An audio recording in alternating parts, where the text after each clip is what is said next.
जैन रामायण। जैन रामायण में रामचंद्र जी को सभी लोगों ने बोला, रामचंद्र जी ने सीता जी को बोला अग्नि में प्रवेश करो। सीता जी ने कहा जो आज्ञा, एवं अस्तु, ऐसा ही हो, हर्ष के साथ में। सब लोगों ने सुनकर के एकदम उनकी आंखों में आंसू विह्वल हो गए, शोक से युक्त हो गए, सब ने मान लिया। नारद जी सोच करके उनका हृदय विदीर्ण हो गया, मानो हार्ट अटैक जैसी स्थिति हो गई हो कि वो इन्होंने मृत्यु स्वीकार कर ली है। और उनको सारी अपनी पुरानी चेष्टाएं जो थी कि मैं गया था, फिर उनको बताया, फिर यहाँ युद्ध हुआ, इनका मिलन हुआ, तो मान लो मैं इनके दुख में, इनकी मृत्यु में कारण बनने वाला हूँ। उनको गाथा नहीं याद आई,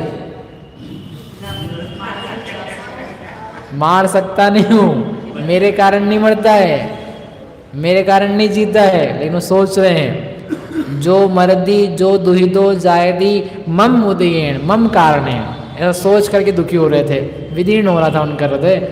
सिद्धार्थ नाम के जो दूसरे शुल्लक थे, उन्होंने श्री रामचंद्र जी के पास आके बहुत सारी बातें कही, समझाया। सब लोगों ने भी अनुमोदना करी कि आप मत करो, अग्नि में प्रवेश मत कराओ। रामचंद्र जी ने कहा निष्ठुर होकर के, हे मानवो, हे मनुष्यों, हे प्रजाजनों, तुम्हें इतनी दया आ रही है, इतनी तुम सोच विचार वाले हो, इतनी विचारक हो, तो ये सारा इतना दिन का प्रसंग रचाया ही क्यों? आप लोगों ने पहले क्यों अपवाद कहा था? अब जो तुमने किया है भुगतो, भुगतो। आप क्या भुगतो? जलेगी नहीं, अरे वाह, जलाने नहीं भेजा है, अग्नि जलेगी, परीक्षा होगी। आपने तो आज ही पूरा सुहा कर दिया। हाँ, सिद्धार्थ के सुनीम बेन, सकल लोक पायो सुख चैन, अग्नि कुंड को धीजु महान, निश्चय ठहरायो जिहिथान। सिद्धार्थ के वचन सुन के सबने बोला था अच्छा अच्छा आप बोल रहे हो, लेकिन फिर भी रामचंद्र जी ने आज्ञा दी कि नहीं, जो मैंने बोला है, जो ये है, क्योंकि आप लोग अभी हाँ भर रहे हो, फिर थोड़े दिन बाद फिर बदल जाओगे, तुम लोगों का क्या भरोसा। एक बार परीक्षा हो गई तो फिर पक्का काम हो जाएगा कि सबने देख लिया और ये शीलवती है, इसलिए दिव्य परीक्षा के द्वारा ये कार्य संपन्न होगा। रामचंद्र जी ने किंकरों को बुलाया और आज्ञा दी, 2 पुरुष गहरी 300 हाथ चौड़ी चौकोन पृथ्वी बनाओ, खोदो, और खोद करके उसमें अगरू तगरू ईंधन चंदन बहुत सारा डालो, मोटे मोटे ईंधन डाले जाएं कि जिसको जलाएंगे अग्नि में डाल करके तो ऊंची ऊंची लपटें उठेगी, सबको दिखनी चाहिए कि अग्नि है, नहीं तो लोग क्या समझेंगे इन्होंने छल किया। क्या छल किया? बताई तो अग्नि और जलाया था कुछ भी नहीं। तो बहुत खूब सारी अग्नि जलनी चाहिए, दूर दूर तक लोगों को दिखनी चाहिए। कहाँ तक कि जो इतने ढेर सारे लोग बने हुए हैं, हजारों लाखों की संख्या में आए हुए हैं, उस पूरा समझ लो आपके इस भाषा में स्टेडियम, ऐसा स्टेडियम बना तो दूर दूर तक और बहुत दूर दूर तक दिखते रहना चाहिए अग्नि जल रही है। मचान बनाओ, उससे सीता प्रवेश करेगी। तो जो जिनके हाथ में लकड़ियां थी, कुदाले थी, यमराज से भी खतरनाक दिखाई दे रहे थे, ऐसे जो उनके सेवक थे, उन्होंने कहा जो आज्ञा, वो क्या बोलेंगे, वो तो बोल सकते हैं जो आज्ञा, और ये बोल करके चले गए तैयार करने के लिए तत्पर।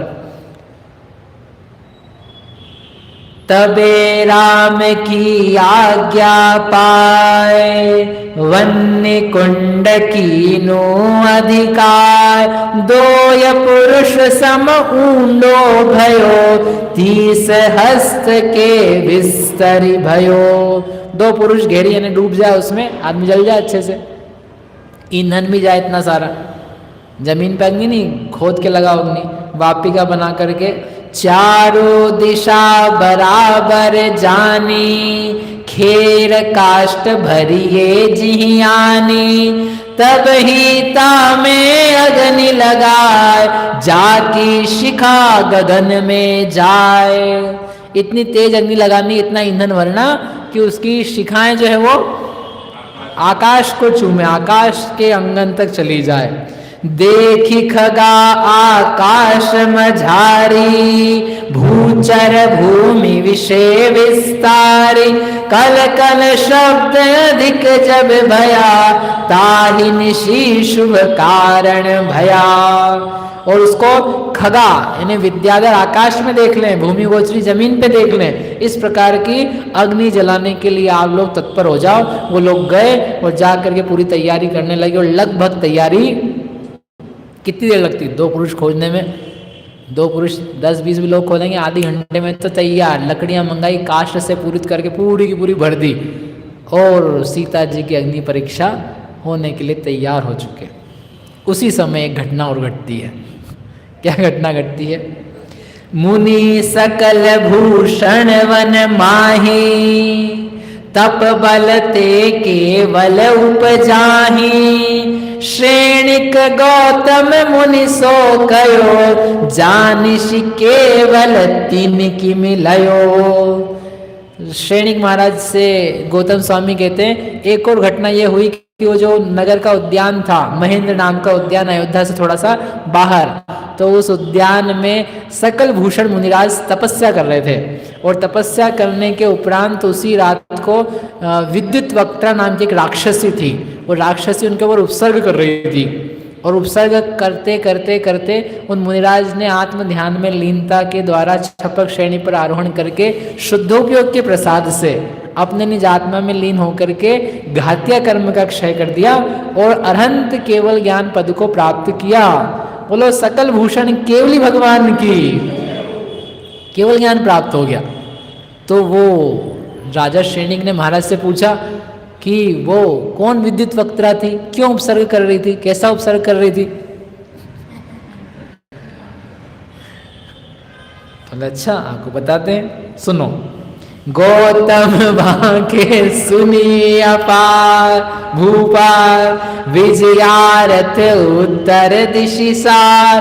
भूप सिंह विक्रम इक जान, गुंजा नाम नगर में आनी। कि विजयार्ध पर्वत है, विजयार्ध पर्वत की उत्तर श्रेणी पर एक गुंजा नाम का नगर है। वहाँ के राजा है भूप सिंह और श्री नाम की उनकी रानी है, और उनके पुत्र थे, उसका नाम था सकल भूषण। ताके तिया अष्टशत भई, किरण मंडला अग्रिम थई। तो जो सहस्त्र भूषण राजा था उसकी पत्नियां थी, कितनी पत्नियां? 800 पत्नियां थी उसकी। और 800 पत्नियों में किरण मंडला जो थी वो उन सबकी पट्ट रानी थी, प्रधान थी, और राजा को अतिशय प्रिय थी। एक बार की घटना है, किरण मंडला एक सो, लागी प्रीति विशाय। शोक्या एक दिन रायकु, क्रीडित दई दिखाए। एक बार क्या हुआ, किरण मंडला को सब रानियां और उनके मित्र सब बैठे हुए थे और हंसी मजाक चल रहा था, समझ लो गेम्स चल रहे थे। तो उसने खेल खेल में अपने मामा का लड़का था हेमरथ, तो उस हेमरथ का चित्र बना दिया, अच्छा सुंदर सा उसने चित्र बना दिया। तो जो खेल खेल में तो बात तो पूरी हो गई, राजा को दिखाया किसी ने, उस राजा ने देखा, तो राजा ने देखा अच्छा हेमरथ का चित्र बनाया है, मतलब इसको हेमरथ से प्रेम है। तो राजा को बहुत गुस्सा आया कि ये पर नारी में पर पुरुष में आ सकते हैं, ये अच्छी महिला नहीं है, ऐसा उसको गुस्सा आया और उसने कुछ बोला। तो जो साथी महिलाएं थी उसकी, मतलब बाकी रानियां, तो रानियों ने राजा को समझाया, अरे राजन आप भी किसी बातें करते हो, तो खेल खेल में ऐसी बात थी, वो हमने बनवा दिया, बन गया, उनको तो आपसी प्रेम, ऐसा करके वो जो बात थी उनको उन्होंने शांत कर दिया। तो राजा फिर से प्रसन्नता को प्राप्त हो गया, ठीक है कोई बात नहीं, हो जाता है ऐसा। आप बोलोगे मामा के लड़के के तो बनाए, तो आपको बताया था ना पहले, मामा के लड़कों से ही ब्याह हो जाता था, वो भी विवाह योग्य वर हैं, तो शादी तो मुझसे हुई है हमारी पट्ट रानी है और इनका मन उधर है शायद, तो ऐसा उसको शंका हुई थी, तो शंका वो दूर हो गई। फिर क्या हुआ, कुछ दिन बीते, कुछ दिन बीतने पर अच्छे से वो किसी दिन हर्ष के साथ में सो रहे थे और कुछ प्रमाद से कुछ बात जो भी हुई हो, तो नींद में हेमरथ वो रानी के मुंह से 2-4 बार शब्द निकला। तो राजा ने सुना कि ये हेमरथ, वो खटका तो हो गया था ना, एक कोई बात हो जाए ना तो मन में लग जाए, तो वो पता नहीं कब तक बनी रहती है। संदेह वाली बातें सुनो ही नहीं। किसी के बारे में कुछ सुन लिया जाए, अपरिचित के बारे में, या कोई नए विद्वान पंडित जी आए समझ लो, और आपसे किसी ने पूछा, महेश जी क्यों पंडित जी कैसे हैं? नहीं बाकी सब तो ठीक है लेकिन थोड़े निश्चयाभासी लगते हैं हमको, ऐसा आपने बोल दिया, ठीक है। अब वो व्यक्ति ने पहली बार वो सुनना है, अब वो सुन रहा है, 1 घंटा सुना प्रवचन, अब 1 घंटे तक वो सुनेगा कम, वो क्या करेगा? हाँ ये वाली बात निश्चयाभास, ये वाली बात निश्चयाभास, व्यवहार को उड़ा रहे हैं, व्यवहार की बात ही नहीं कर रहे हैं, आत्मा को आर्य स्वरूप ही बता रहे हैं, वस्तु से बंद होते ही नहीं, ऐसे कह रहे हैं। हाँ बिल्कुल निश्चयाभास। वो जांचती रहेगा, 2-4 अच्छी बात, हाँ ये बात तो अच्छी है, ये बात बराबर, 2-4 अच्छी कर लेगा, बाकी सब वो, और उसको संदेह कर दिया। एक वाक्य जो बोला जाता है ना वो खटक जाता है। आपका क्लिनिक है, आपके बारे में किसी ने बोल दिया, वो मैडम जो है वो है ना आँख तो देखती हैं लेकिन खराब भी हो जाती है। अब वो आदमी आ तो जाए कदाचित आपके पास, लेकिन वो आपसे इलाज नहीं करा पाएगा। एक वाक्य, only 1 sentence changes the view, thinking, vision. बहुत संभल करके बोलना चाहिए। संदेह पैदा हो जाए किसी को, असत्य वचन, हाँ वो वास्तव में वैसा हो और आप उसको बचाने के लिए कहो तो आपके गृहस्थ जीवन में कुछ योग्य हो सकता है, नहीं तो थोड़ा सा एक वचन होना जिंदगी खराब रहता है। और जो लोग संदेह में जीते हैं वे तो बेचारे बहुत ही दुखी रहते हैं, हर बात में डाउटफुल रहते हैं ना, जो ऐसे लोग रहते हैं शक की प्रवृत्ति के, बेचारों की जिंदगी खराब रहती है, कहीं शांति नहीं पा सकते, न खाने में, न बच्चों में, न पत्नी में, न माता पिता, कोई डील कर लें, कोई व्यापार कर लें, मंदिर आ जाए, भगवान में बेचारे शक की निगाह से देखते रहते, भगवान ठीक से प्रतिष्ठापित हुए थे कि नहीं हुए थे, नमस्कार करूँगा तो पाप तो नहीं लग जाएगा, क्योंकि वो हो सकता है ऐसी वैसी प्रतिष्ठा हो गई हो, तो वो ना दर्शन कर सकता है, ना शास्त्र पढ़ सकता है, एक वाक्य नहीं पढ़ सकता। पता नहीं आचार्य पदम रविशरण ने लिखा है कि किसी ने बीच में लिख दिया है। शक की इंसान कहीं लाभ नहीं प्राप्त कर सकता। समझा आनंदलाल? तो वो शक तो बैठ गया था राजा को, वहम अपने आप से ही। अब वो दूर करने का उपाय क्या था? कुछ उपाय भी नहीं था। उपाय ये था स्वयं का कि कोई अपने से प्रीति रख रही है ना, अपने से प्रेम मालूम पड़ रहा है ना, तो क्यों अपन दूसरे के मन लगा। लेकिन कुछ योग ही था ऐसा, तो वो फिर से एक घटना घट गई, तो पुरानी बात याद आ गई और राजा को निश्चय हो गया कि ये तो है ना हेमरथ में आ सकते हैं। पर नर रत लखी नारी कोप्यो भूप अपार, नार्याही शुभ पेन कही दीनी बात निवार। तो पहले तो बात निवारण कर दी थी। एक समय फुनिता ही जुत देखी अधिक को पाय, फिर वैराग्य उपाय के भयो दिगंबर जाए। और जब दूसरी बार ऐसा हुआ तो राजा को फिर गुस्सा आया और गुस्से में कुपित होकर के उन्होंने वैराग्य को ही प्राप्त कर लिया और दिगंबरी दीक्षा धारण कर ली। इनको सकल भूषण नाम के जो राजा थे उनको वैराग्य हो गया, गुस्से में वैराग्य हुआ। पत्नी से गुस्सा खा करके उन्होंने वैराग्य कर लिया। ऐसी दीक्षा लेनी चाहिए क्या? वैराग्य आ जाए तो ले लेनी चाहिए, लेकिन वैराग्य भी होना चाहिए, मतलब गुस्से से पैदा हुआ हो, लेकिन वैराग्य हो गया, उन्होंने दीक्षा ले ली। अब आपके हिसाब से तो नहीं, ऐसे कोई दीक्षा होती क्या? नहीं होता है। सबसे पहले सम्यक दर्शन होता है, फिर सम्यक ज्ञान होता है, फिर व्रत होते हैं, फिर प्रतिमा होती, फिर अरे पढ़ो ना, दीक्षा दे दी उनको शशि दीदी। किनको हो गई दीक्षा? हो गई, आप कहाँ थे? और दीक्षा होने के बाद जब वो देखा किरण मंडला ने, हमारे पति दीक्षित हो गए, तो उसने भी दीक्षा ले ली, साध्वी हो गई। तापसिनी रानी पण भई, प्राण छोड़ी राक्षस ने थई। और ये दिगंबर मुनिराज तो फिर पृथ्वी पर विहार करने लगे, शोक को भूल करके यथायोग्य आचरण पालन करने लगे, वस्तु स्वरूप की ज्ञाता भी होने लगे। और वो जो साध्वी थी, वो साध्वी का जीवन जल्दी समाप्त हो गया, लेकिन वो विचित्र भाव से उसने मरण किया। उसको खेद रहा, मेरे पति मेरे कारण से ऐसे हो गए, मेरे कारण से कष्ट हुआ, उनके कारण से मुझे कष्ट हुआ। वो क्या मान रही थी, इनके कारण से मुझे हुआ, मेरे कारण से इनके हुआ, मेरे कारण से, तेरे कारण से, इनके कारण से, उनके कारण से, ऐसा करती करती मर गई। लेकिन तब किया था तो व्यंतरिणी बनी, लेकिन व्यंतरिणी बनी मैंने मिथ्यात्व के साथ मरी। क्यों मरी मिथ्यात्व के साथ? अध्यवसान। ओहो, जो मन्नदी, जो अपणाऊ मन्नदी दुखिर सुविधे करे में सत्य थी सो मूढ़ो अन्नाणी नाणी तो दुर्विरुद्धो। कभी सोचे मैंने इसको दुखी कर दिया, देखो मेरे कारण दिगंबर हो गए।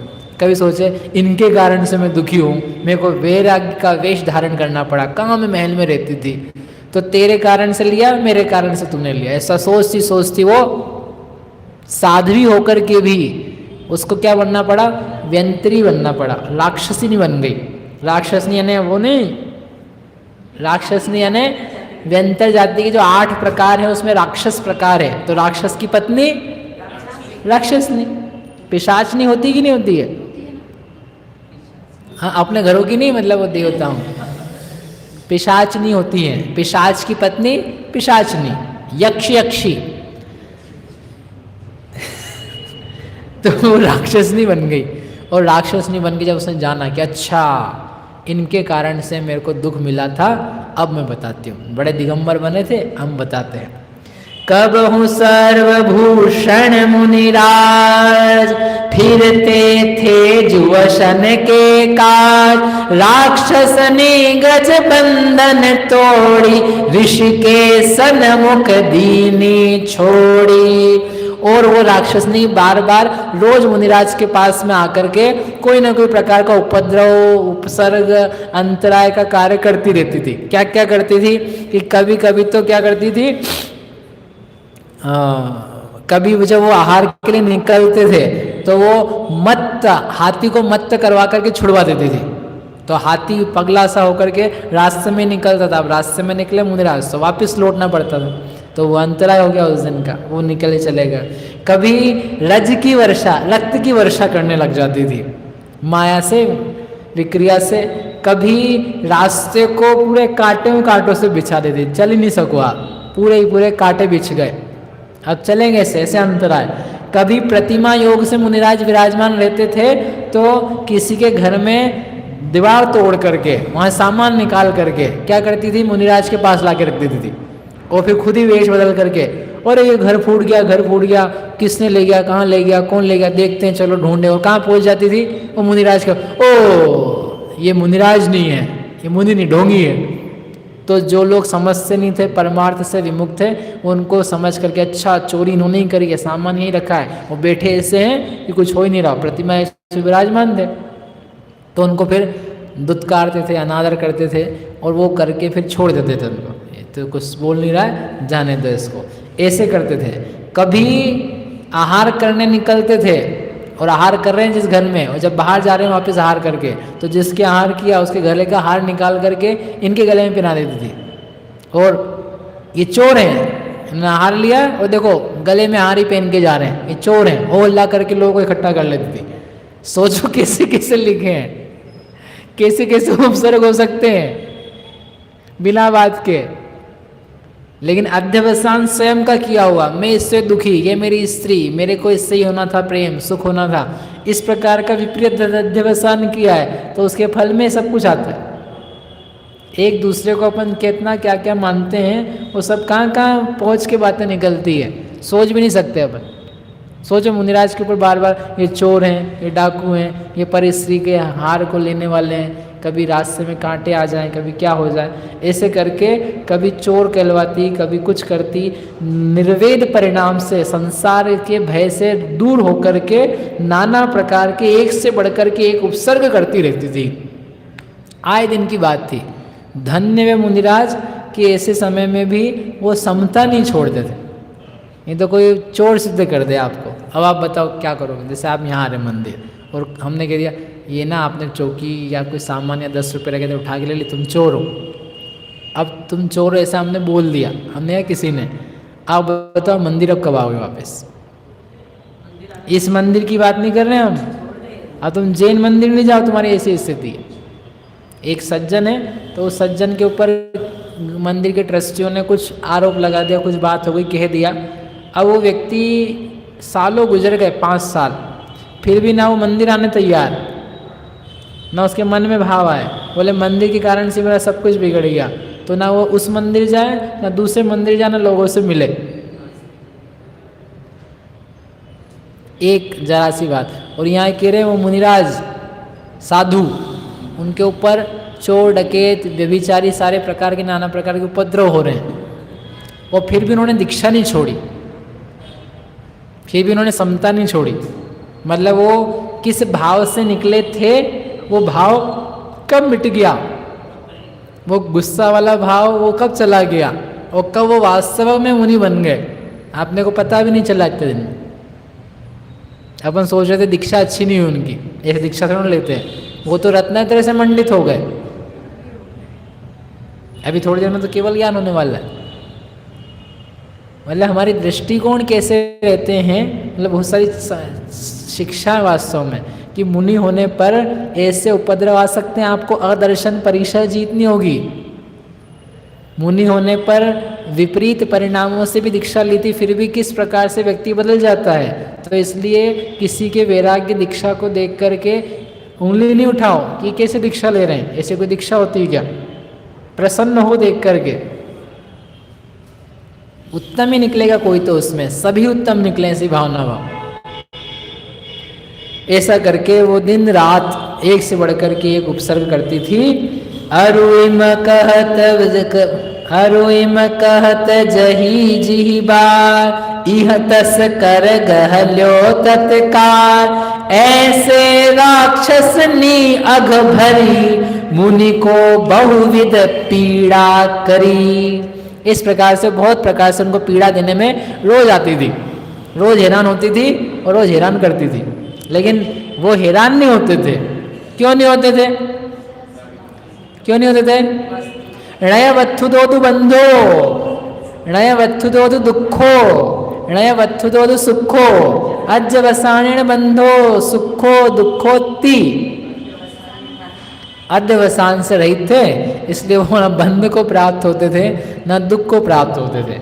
एक समय मुनि राजई, नगर अयोध्या वारी, वन महेंद्र माई ठये, प्रतिमा जोग सुधारी। और ऐसा होते हुए एक दिन मुनिराज भ्रमण करते हुए अयोध्या नगरी के पास में जो महेंद्र नाम का उद्यान था, वहां पर आकर के रात्रि में प्रतिमा योग से विराजमान हुए और ध्यान करने में लगे हुए थे अपने स्वरूप का, वस्तु स्वरूप का चिंतन कर रहे थे। वो राक्षसनी वहां फिर से आ गए, विद्युत वक्त्रा नाम की, विद्युत के समान जिसका चेहरा था, ऐसी वो विद्युत वक्त्रा व्यंतरणी आई और उसने फिर से उपद्रव करना चालू किया।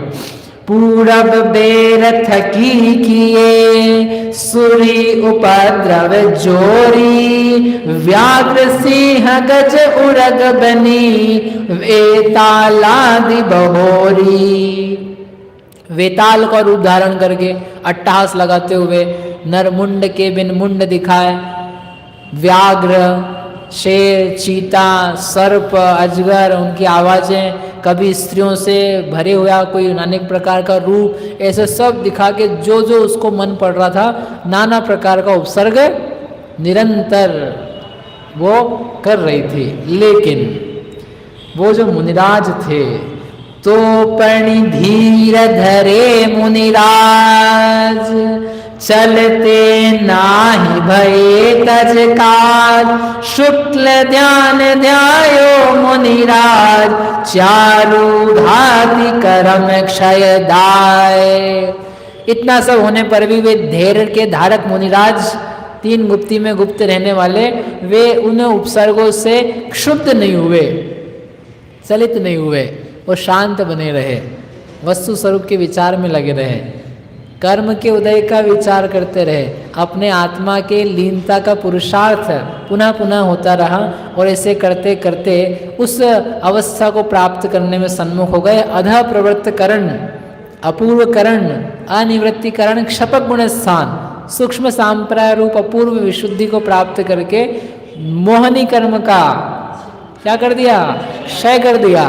फिर क्षीण मोह में पहुंच करके ज्ञानावरण दर्शनावरण अंतराय को भी क्षय कर दिया अंतर मुहूर्त में, और पहुंच गए 13वें सयोग केवली गुण स्थान में। 3 जगत को जानने वाला युगपत सकल विमल निरावरण प्रत्यक्ष केवल ज्ञान प्राप्त हो गया। जो उपसर्ग था वो तो अंतर्मुहूर्त पहले ही दूर हो गया था, और जब वो केवल ज्ञानी बन गए सारे देवतागण वहां पर आने वाले हैं, अपन पहुंचेंगे। आप सब लोग तैयार होके आना। बोलो सकल भूषण केवली भगवान की। ये कथा क्यों आ गई थी बीच में? गौतम स्वामी ने कहा था कि जब ये घटना घट रही थी, आग कुंडा खुद रहा है, आग लग रही है, सीता जी कूदने वाली है, इतने में पास में केवल ज्ञानी एक मुनि बन गए हैं। तो क्या केवल ज्ञानी बन गए तो फिर अब कुछ घटना घटेगी नहीं, क्या आग लगेगी नहीं? क्योंकि केवल ज्ञान हो गया ना किसी को, तो क्या वो घटना नहीं घटेगी कि घटेगी? क्या होगा वो अपन कल देखेंगे, आज नहीं हो पाई अग्नि परीक्षा।